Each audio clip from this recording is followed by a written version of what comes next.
بسم الله الرحمن الرحيم الحمد لله رب العالمين والصلاة والسلام على نبينا محمد وعلى آله وصحبه أجمعين اللهم صل على محمد وعلى آل محمد كما صليت على إبراهيم وعلى آل إبراهيم وبارك على محمد وعلى آل محمد كما باركت على إبراهيم وعلى آل إبراهيم في العالمين إنك حميد مجيد رب اشرح لي صدري ويسر لي أمري واحلل عقدة من لساني يفقهوا قولي ربنا آتنا في الدنيا حسنة وفي الآخرة حسنة وقنا عذاب النار أما بعد رمضان كريم دمان walaalyaal kusoo dhawaada barnaamijkeennii geedi socodka nolosha xaggee ka nimid xaggeesa u soconnaa xalqadii hore waxaan kaga soo sheekeynay jiritaanka adduunka waxaan ku falanqeynay jiritaanka adduunka waxaana kusoo gunaanadnay in adduunku uu lahaa noqdo meel uu kasoo bilaabmay uu adduunku yahay fresh cusub yahay uusan ahayn duug ahayn azalina ahayn marka saas ayaanu doodeena kusoo gabagabeynay inuu jiro dooda maanta aynu ka hadlayno qaybteenan geedi socodka nolosha xaggee ka nimid xaggeesa u soconnaa waxaanu ka hadlaynaa existence of God ama jiritaanka alleh eebe ayaanu ka hadlaynaa waa ogahay in aynu badankeen muslim aan rumaysannahay in alle jiro iyadoon mataqaana cidna noogu yeerin rabbanaa aamanaa rabbana inaa samicnaa munaadiyan yunaadi liliimaani an aaminuu birabbikum fa aamanaa ilaahay waxaan maqalnay qof dadka iimaanka iyo dhahaya alla rumeeya ugu yeeraya dabeedna waan rumayn cidna maysa cidna noguma kalifin laakiin in badanoo inaga mid ah oo shaki ku jiro oo mataqaanaa dooda ka keenay especially yani runta haddaanu ka wada hadalno dad badan oo kumanaan kun ah Soomaali ah ayaa waayadan dambe ugu dambeysay dhanka ilxaadka u janjaray ama diin alla diidka oo xagga alla diidka ama dhankaas ama shakiga ama agnostic ha noqoto ama atheism ha noqoto wax un aday kale xagga diinta ka leexday marka ujeedkeenu maaha inaan wax cidna ku qasabno ama cidna inaan wax kaga sheegno waxaan rabnaa keliya inaan dadkii aan la wadaagno aan xaqiiqda si wax u jiraan wixii alla naga karansiiyo insha allahu tacaala marka programkan waxaan ku furfuranaynaa su-aal marka su-aalaha waxaa weeye waa sidatan order from disorder nidaam wuxuu ka yimaadaa nidaam darro mise disorder from order mise nidaam darradu waxay ka timaadaa nidaam ila soco mise disorder comes from disorder mise nidaam darro ayaa wuxuu ka yimaadaa nidaam darro waxyaabaha nidaamka iyo nidaam darrada aan ka hadlayna waxaa weeye koonkan aan u jeedno waxaa weeye nidaam oo nidaamsan yahay waa order adiga naftigaaga jirkaaga bal fiiri waa order baa tahay waa nidaamsan tahay haddaa xalaqadii hore waxaan kaga soo sheekeynay qaabka jirka bini aadamka alle facadalak fasawaaka facadalak dheelitirnimada siduu kugu dheelitiray xaraaradda xataa heerkulka jirkaaga waa dheelitiran yahay qabowna ma aha kulaylna ma aha haddii tii qabow zaaid laga dhigo baraf baad u dhimanaysaa xiidadii ku qalalay haddii kulayl zaaid laga dhigana madaxa ku qarxaya xiidadii ku qarxaya dhiiggaaga banaanka soo waa dhimanaysa suurtagal nool ma noqonaysa marka waa isku dheelitiran tahay marka waxaan ka hadlaynaa nidaamka orderka aan sheegayno waa orderkaas koonkan aan ku noolnahay order waay qoraxda dhulka waxay u jirtaa order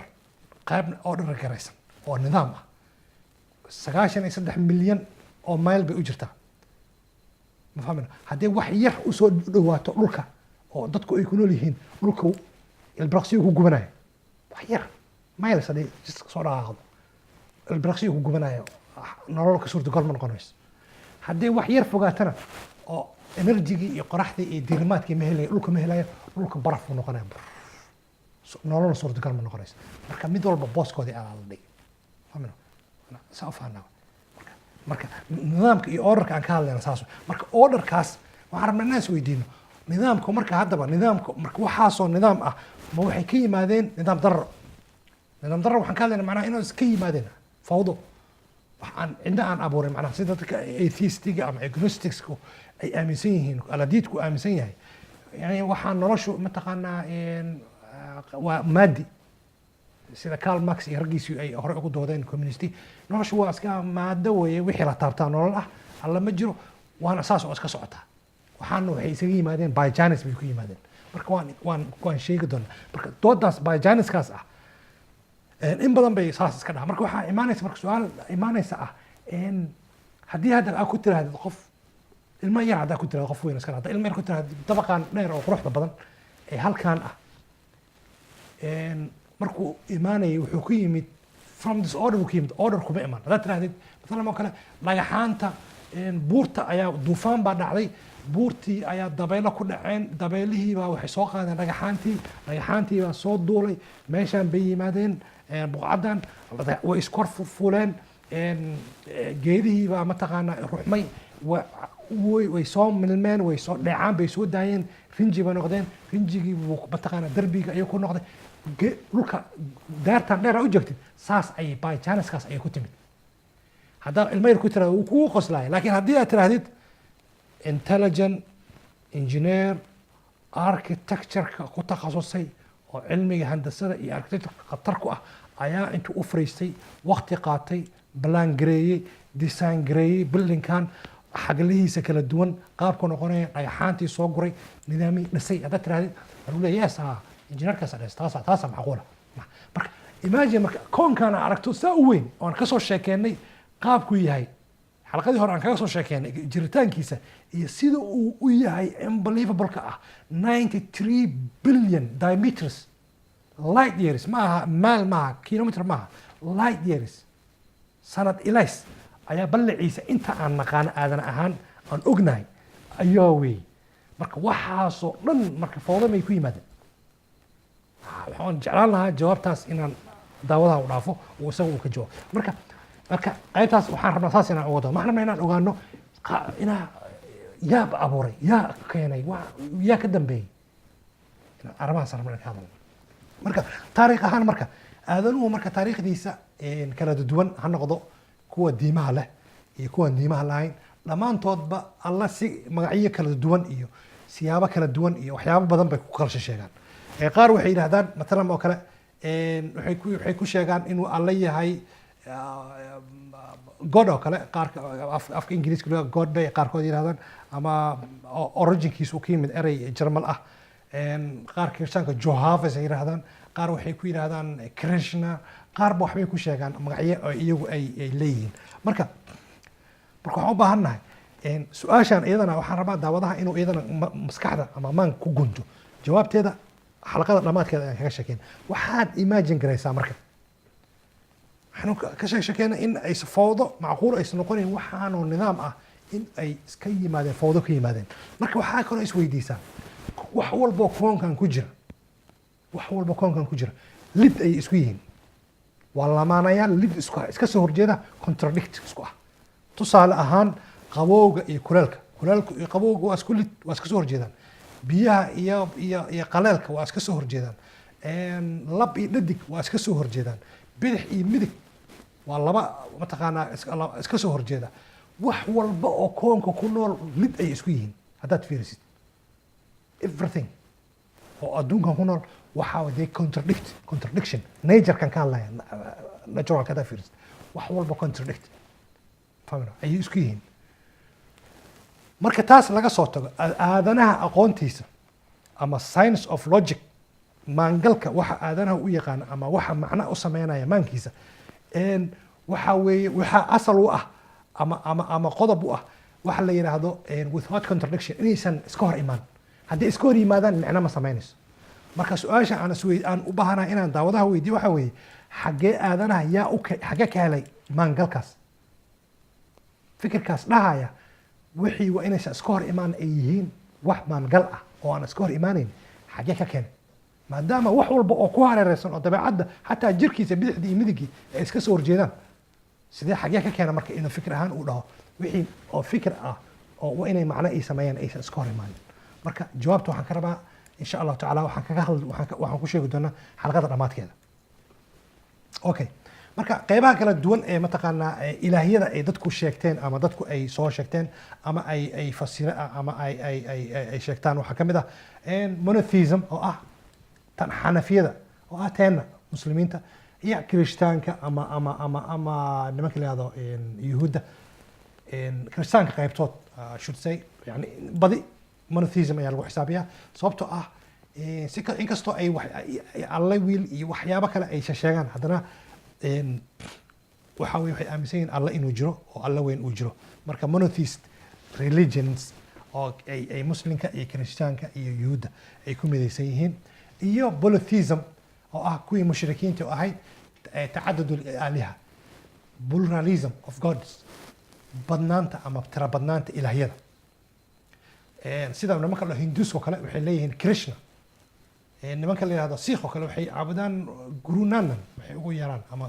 nina ugu yaraan inkastoo ay yiraahdaan ilaahay ugu dhawaanayna laakiin haddana xaqiiqadu waxa way caabudaan dad ka soo kale ilaahay kala duwan ay caabudaan Buddhist oo kale Buddha iyo dad kala soo kale ay caabudaan oo fara badan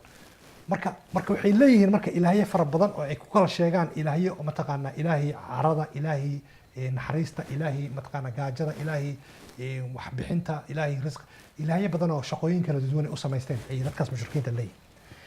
qaybaha kale oo la sheegay waxa theism oo holds that theismka oo iyaduna ay tahay in God is both transcendent and immanent inuu alla u yahay alla sareeya haddana uu joogo dad aaminsan baa jira fikre mataqaana arrimo noocaas oo kale ah sidoo kale waxaa jirta deism oo theism ka duwan theism iyo deism with deism oo iyaduna ay tahay in alle uu sareeyo una jiro laakiin uusan soo dhexgelin ama faragelinin abuurka shaqo uusan ku lahayn dad deism dad noocaas oo kale jira iyaguna oo diin noocaas oo kale haysta ama ilaah noocaas oo kale caabuda pantheism oo iyaduna ay tahay in alla iyo koonku ay isku mid yihiin waa kuwii hore aan xalaqadii hore aan kaga soo sheekeynay alla iyo koonku waa isku mid allana waa alle koonkuna waa alle labadiiba waa isku mid bay ku leeyihin okay haddana waxaa jira marka inaa soo la dhaho agnosticism iyo atheism oo ah kuwan hadda aan xalaqadan aan kaga sheekeynay ah kuwa alla diid iyo alla ka shaki ah oo ka shakisan oo diidan oo dhahaya wixii waa in leeyihiin wax la taaban karo alla hadduu jiro itusi oo itaabsi fahmina laakiin haddaad tidhaahdid gravity ma jira ama gravity oo ah fisjiidadku wuxuu ku leeyahay waa jira gravity saynisyahan Newton mataqaana Isaac Newton baa keenay okay sax waa rumaysannahay waa kula aaminsannahay laakiin why do you believe that gravity exists maxaa u rumaysan tahay gravity inuu jiro sababtoo gravity you cannot touch the gravity oh yes you cannot touch the gravity markaas ku leeyahay no yes you cannot touch the gravity but you can feel the impact of gravity ku leeyahay waxaad dareemi kartaa mataqaana waxyaabaha uu impactiga kugu sameynaya gravity-ga dareemi kartaa okay marka haddii aad gravity-gii impactiga uu sameeyey aad dareemaysid waaba ma dareemaysid impactiga alle oo koonka dhan abuuristiisa iyo adiga iyo waxaan maalinba dhalanay maadan dareemi karin marka doodoodii marka waa dood ma dhalaysa oo aan lagu ay ku taaganta aysan lahayn fahmina waxyaaba aan jirin uusan arki karinna uusan taaban karin wuxuu ku leeyahay waa rumaysanahay wixii waxaas abuuray oo ka weynaana wuxuu ku leeyahay ma rumaysan marka taasi waa taas okay ninka la yiraahdo Stephen Hawkins oo sanadkii hore waddankan ku geeriyooday oo saynisyahan aad loo ixtiraamo oo nin aad u wanaagsan ahaa akhlaaq leh dadka bini'aadanimada iyo wanaaggan aad ugu weynaa iyo aqoonta iyo ixtiraamka aad ugu weynaa iyo ayaa waxay qoreen book isaga iyo ninka la saynisyahan kaliya Leonard Maldonado ayaa book waxay qoreen leeyahay The Grand Design هذا لبص الكور بوكيس وان أخري بوكادو ونكسم بوها ضاد ككينة مركز ضاد بركبوك وحوك سابسين هاي ألوك سابسين هاي أبورك يوم مديدنا مركز وحيابي كجد وين هين ملاحدين تا يكون كلا دوين وحاول ملحد كأقانت له ومد محترمة أو أخلاق له أو سيب محترمة أو أخلاق له أو ربه أو علمه دودي سوسو قد بيه وأن كأهين سياليال iyo doqonnimo iyo dad kale ku xumay iyo dad kale aan dhib ku ahayn marka dooday keeneen oo ahayn waxay yiraahdeen hadii adduunkan yaa abuuray dhahay marka wixii hadii jawaabtaadu ay tahay Allah abuuray God baa abuuray dan questionka waxay noqonaysaa ku leeyihiin oo aan shaki ku jirin Allah yaa abuuray isaga who created him ina taas iliga jawaab raba yiraahdeen fahmino marka waa dood meesha ku jirta waay maaha in laga baqo su'aalahaas oo kale waxay tahay in su'aalahaas oo kale laga jawaabo sababtoo ah wax xataa nabigeena salawaatullahi wasalaamu calayh yani intaasoo sano ka hor waa ka sii degay wuxuu yidhi midkiin shaydaanku wuu imaan wuxuu ku oran yaa ku abuuray aabbaha ayaa abuuray walaasha ayaa abuuray walaalka ayaa yani xadiisku waa dheeraa inkastoon lafdigiisa wada xusuusan laakiin micnihiisii wuxuu ahaa iyo madmuunku adigaa ku abuuray ilaahay baa ayaa abuuray ilaahayna ayaa abuuray uu ku leeyahay marka halkaas gaartaan nabigu wuxuu yidhi qul wallah akhrista ama suuratu samad iska akhrista akhriya ma aha micnaheeduna waa fahma reflection ku sameeya waa sababta iqra'u suuratu al-ikhlas iqra'u erayga carabiga iqra'u micnaheedu ma aha akhriya iqra'u waxa weeye waa fahma waa kaliya akhriya kaliya waa fahma reflection ku sameeya aad ugu tadabbura marka suuradaas akhriyo nabiga oo ku tadabbura marka uu imaan doona sababtu inuu nabigu yiri sallallahu alayhi wasallam alayhi xalaqada dhamaadkeeda okay waxaanu imaanaynaa marka ninka la yiraahdo Aristotle ba aad mataqaana doodan nooga anfacaya oo ah mataqaana filosof aad u weynaa oo aad loo ixtiraamo oo khabiir ahaa wax badanna qaybo badanna cilmiga hadda aanu haysano asaaskeeda ka qayb qaatay oo wax ka soo gudbiyay wuxuuna ahaa filosof Greek ah oo noolaa intii u dhaxaysay 384 iyo 322 before Christ ama before kahor Ciise hortii aan dhahay marka wuxuu soo gudbiyay aragti la dhaho unmoved mover dhaqaajiyaha aan la dhaqaajin karin ama dhaqaajiyaha aan la dhaqaajin wuxuu yiri aragtidaas oo ah in wax walba koon ku jiro ay dhaqaaqayaan sababtoo kale inaga hadda korka dhulkaan saaranahay dhulka aan saaranahay waa dhaqaaqaya dhulkii wuxuu ku jiraa solar system ku dhaqaaqaya qoraxdii ku wareegaya qoraxdii waxay ku jirtaa Milky Way galaxy-ga ay ku jirtaa galaxy-gu wuu dhaqaaqaya maaha meel iska taagan ma jirto dhaqaaqii oo socda haddana galaxy-gii haddana dhaqaaqiisa kale hadda socda galaxy-gu wuxuu ka mid yahay galaxy kale oo local group la dhaho local groupkaas waa dhaqaaqayaan iyaguna oo isagoo haddana dhaqaaqayba haddana lasii dhaqaajinaya fiirsayaha la soco adigii oo dhaqaaqaya ordaya dhulkii kula sii ordaya solar systemkii kula wareeganaya Milky Galaxy kula wareeganaya local groupka wareeganaya haddana Virgo mataqaana super cluster ku wareeganaya wax walba way dhaqaaqayaan marka wax walba dhaqaaqaya waa inay ku dhamaadaan meel aan dhaqaaqayn oo ah meesha wax walba dhaqaajinaysa fikrad noocaas oo kale ah theory ayuu soo gudbiyay oo u bixiyay unmoved mover buugiisa 12aad ee Greek ee metaphysics oo qoray Aristotle ayuu arintaas kaga sheekeeyay wuxuu yiri waxaasina waxa weey yiri marka waa inuu noqdaa wax perfect ah macna kaamil ah dhameystiran awoodiisa u dhameystiran tamar u dhameystiran unlimited ah aan baahi aan daalin tabar yareynin waxna aysan mataqaana ka dhimayna wax walba beautiful ah indivisible aan la kala qaybin karin فاهمنا أرسطو marka saas ayuu mataqaana fikirkaas u soo gudbiyay marka waxaasan dabcan ilaahay buu ka hadlaya ilaahay buu ka sheekeynaya mu'min buu alla rumaysan Aristotle ninka la hado Saint Thomas Aquinas oo ahaa wadaad baadari ah oo isaguna ahaa filosof baadari ah oo diintan Catholic haystay oo qarnigii dhexe noolaa buug badan buu qoray oo mataqaana kaga sheekeynay arintaas oo mataqaana unmoved mover isagoo oo ku support gareynaya ama ku taageeraya Aristotle fikirkiisii ahaa in wax walba adduunka dhaqaaqaya ay ku dhamaadaan wax aan dhaqaaqayn wa inna ila rabbika almuntaha kulligeena waxaan ku dhamaanaynaa rabbi ayaan ku dhamaanaynaa Aristotle marka buugiisaas buugga 8aad oo physics sidoo kale wuxuu kaga dooday iyo buugga 12aad oo metaphysics wuxuu kaga dooday arintan wuxuu yiri that there must be an immortal wa inuu jiraa mataqaana abuure oo an immortal ah oo aanan dhimanaynin an janjin ah oo aanan isbedelaynin ultimately responsible for all wholeness kaasoo responsible ka ah wax walba oo jira ama mas-uulka ah wax walba oo jira order lines and sensible world orderkan nidaamkaana ka dambeeya soo sameeyay marka waxa arintaas oo dhan ay ku soo gabagabowday in waxa la yiraahdo theory kale oo falsafada oo la yiraahdo first cause ama causation ama causal oo ah samaynta ama cause gareynta waxaan wax walba way soo dhaqaaqeen wax ugu dambeeyo oo meesha ugu dambeeyso lagu dhamaanayo oo wax walba ku dhamaanayaan wa inna ila rabbika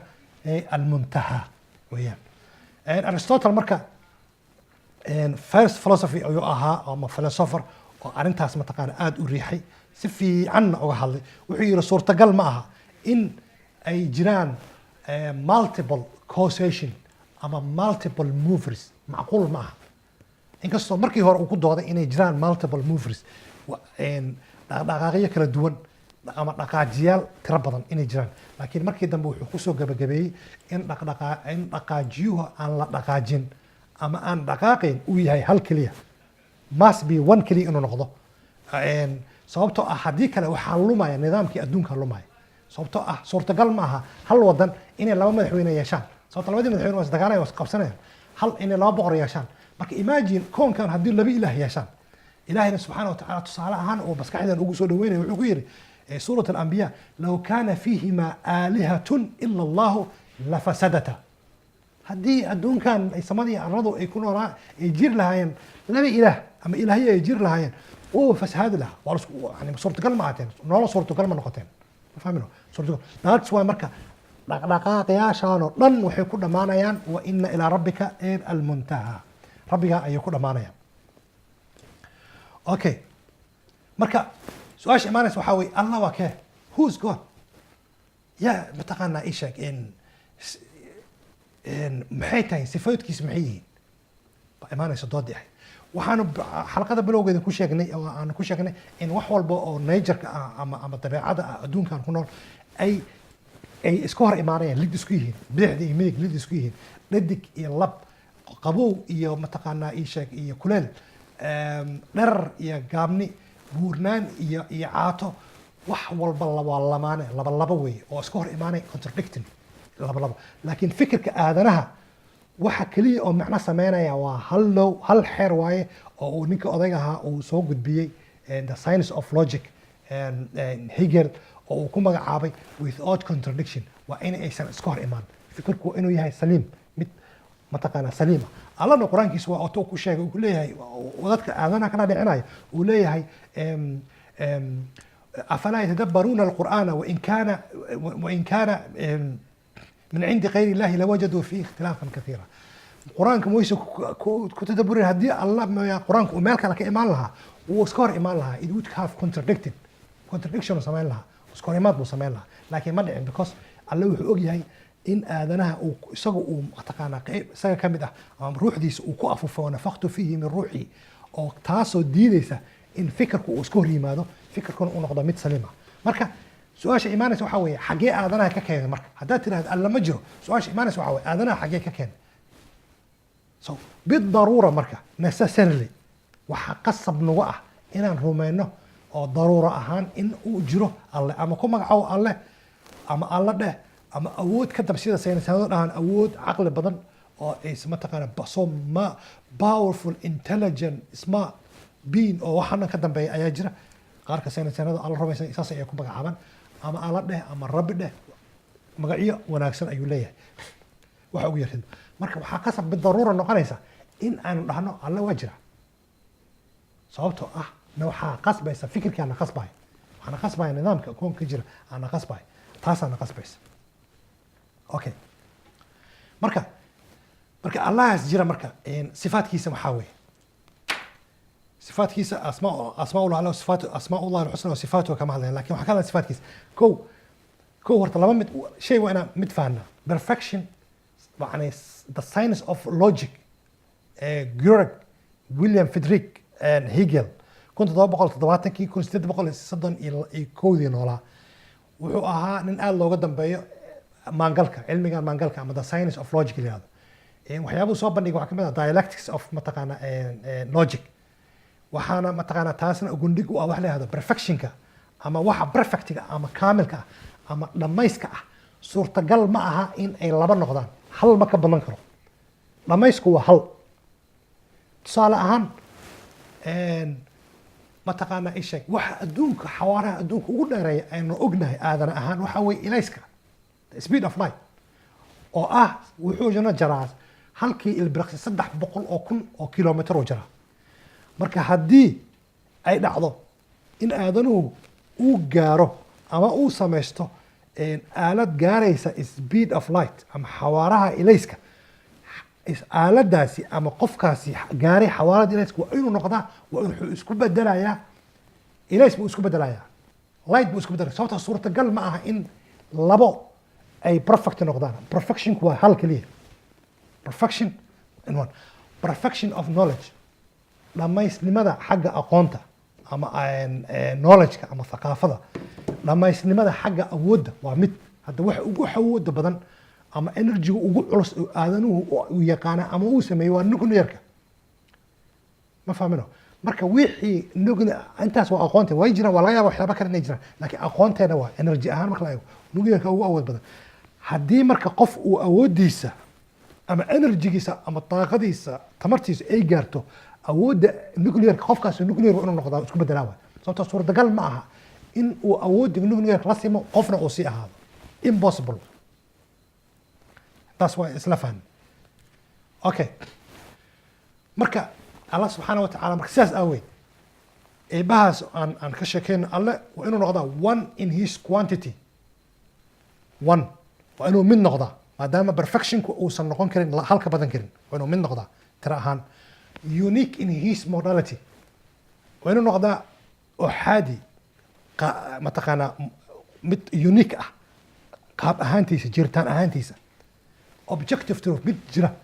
waa inaysan noqon fikir annaga maskaxdeena ku jira oo ah oye alla waa jiraa maskaxdeedu ka jira no waa wax maskaxdaada ka baxsan waay laakiin jir ma aha sababta jir markaad tiraahdo jir wuxuu noqonayaa wax abuurba ah jir ah siduu yahay ilaahay subxaana wa tacaala unba og isaga laakiin annaga waxaan rumaynaynaa inuu isagu yahay sababtoo ah allahna dhahaya laysa kamithlihi shay wax la mid ah ma jiraan marka haddaad tiraahdo jir waaye ama jismi waaye marka shaygii baa la mid yeeshay marka waana khatar waa caqiidadaada inay khatar kaa gasho marka waa inuu unique noqdo marka taas awgeed waxaan u imaanayna markaas na fahansiinaya nabiga sal ly slam markuu oranayay qofkii shaydaanku u yimaado oo uu ku yihahdo alla yaa abuur adiga yaa ku abuur allana yaa abuuray ha akhriso suurat qulqul xikmadda ku jirta marka sababta alla subxaana wa tacaala suurat likhlaas wuxuu leeyahay qul huwa allahu axad waxaad tirahdaa alla waa axad waa keligii la socoyaa alla ma oran qul huwa allahu waaxid lama dhihin axadaa la yiri farqiga u dhexeeya axad iyo waaxid shaqo iskuma laha laba farqi oo kala farqi weyn u dhexeeya sababtoo ah waaxid waa tiro waa hal halkana waaxidkuna labo noqon karaa اثنين wuu noqon karaa ثلاثة noqon karaa waxbaa lagu dari karaa waxna waa laga dhimi karaayo zero wuu noqon karaa you get me so marka waxaa muhiim ah in sidaas loo fahmo axadka sababta loo yiri waxaa waaye axad waa absolute one waa hal keligii macnaha absolute one haddii lagu dhahana waa macnaha waxna laguma dari karo waxna lagama dhimi karo waa absolute one keligiis taagan qul huwa allahu axad taasaa marka loo doorto marka ha isku khaldin mararka qaarkood marka axad fasiraysid ama aa fahmaysid waa inaa saas u fahantaa inuu yahay hal keligiis anaa ku dartaa lakin hadda alla waa hal alla laba jirta ka dhici karta markaas ama alla ebra imaan karta allahu samad marka oo ah micnaheedu ay tahay alla asamad ereyga carabigana asamad waxay ka timaadaa waxaan dhaqaaqaynin sumuud waa sumuud waa ku sugnaanayna meesheen alla isma ma dhaqaaqayo fahmino ma dhaqaaqayo macnaha waxaa weye isma bedelayo isbedelaad ma leh dhaqdhaqaaq ma leh ma fahamti oo sababta wax dhaqaaqa ama wax isbedela waxaa abuurka waay alla uma baahna kun fayakuuna wax walba dhahaya lam yalid alla lama dhalin walam yuulad lamana abuurin lamana dhalin lam yalid alla wax ma dhalin isana lama dhalin walam yakun lahu kufuwan axad wax lamidana ma jiraan marka waxaan usoo laabanaynaa marka si aan u fahanno suurat alikhlaas arrintii usoo laabanaynaa ahayd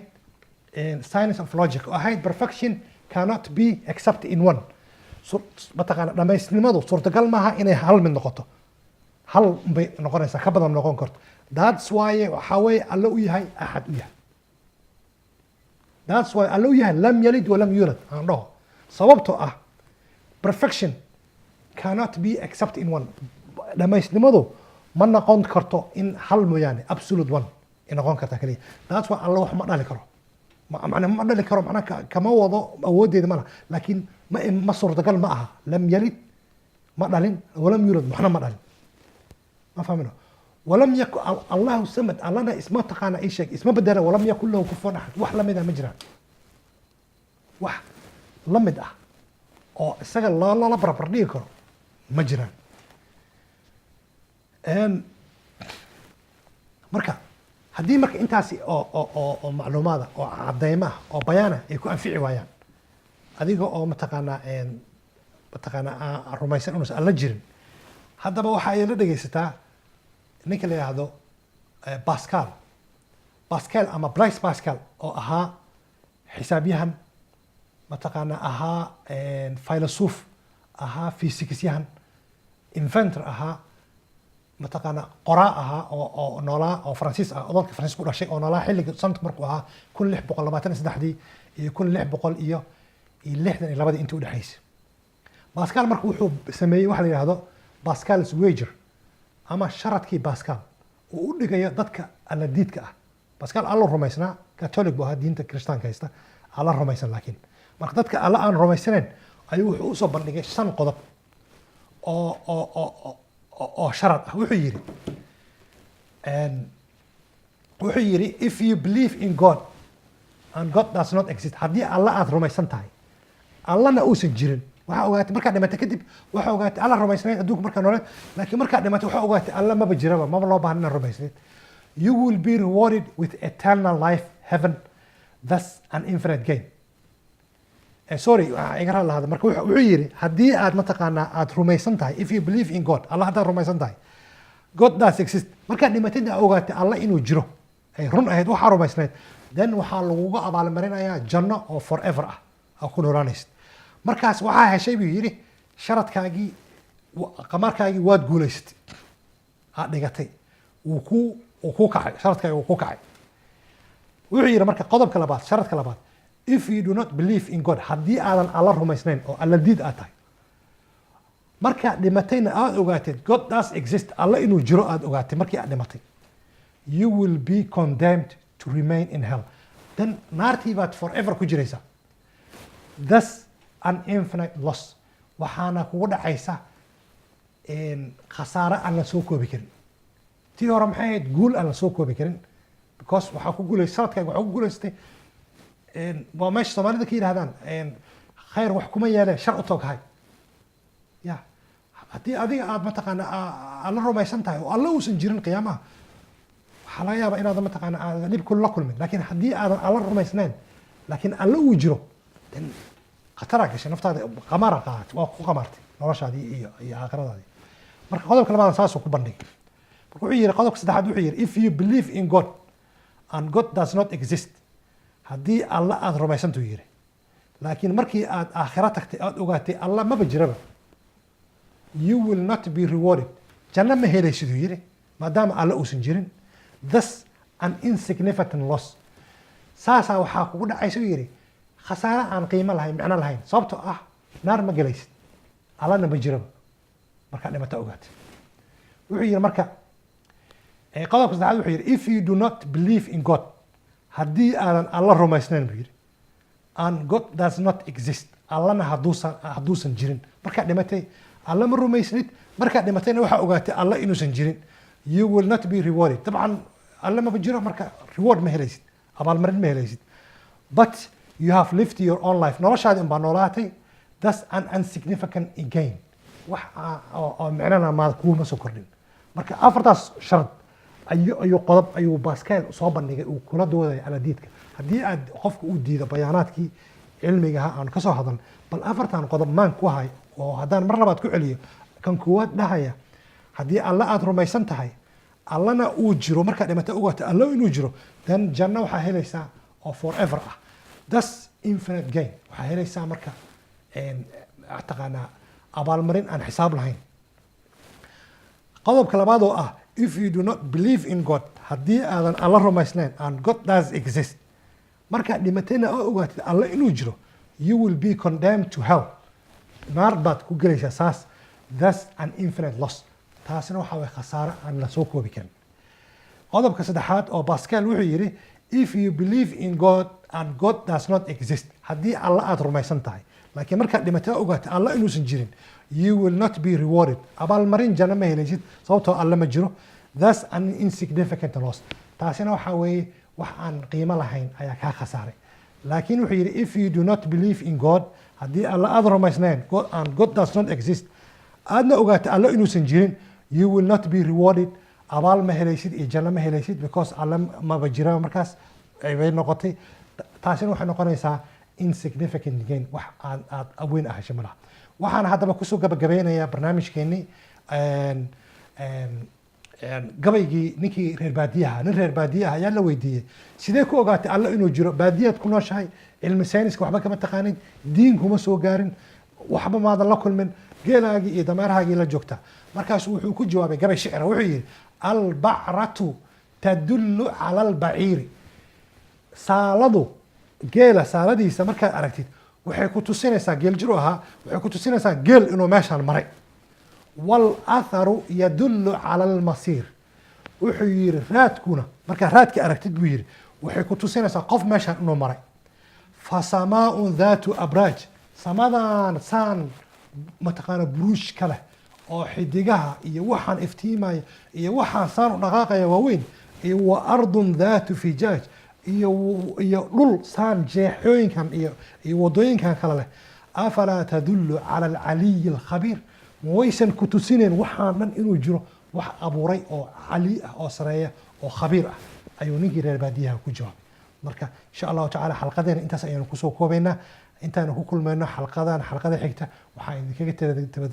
tegayaa sidaas iyo nabadgelyo iyo daawasho wacan